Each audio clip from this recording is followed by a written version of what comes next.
Здравейте, казвам се Никола Михайлов от Несебър.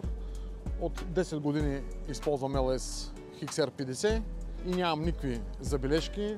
Много съм доволен, занимавам се с лозарство и вършат ми идеална работа в лозарското стопанство. Достатъчно са мощни за оране, маневрени са, малки са, никакви ядови по обслужване, каквото и да стане. В рамките на 24 часа от Карлово се реагира и ми се праща всичко по e-конт. Препоръчвам ги за малки овощни градини, за лозя. Аз гледам 100 декара лозя и имам два. Единият е 2015, другия е 2017 година. И двата са в момента като нови, неразличими от новите. Иска си нужното внимание, като всяко нещо. Горещо препоръчвам LS XR50 за малки и средни земеделски стопанства. Това е, което мога да кажа.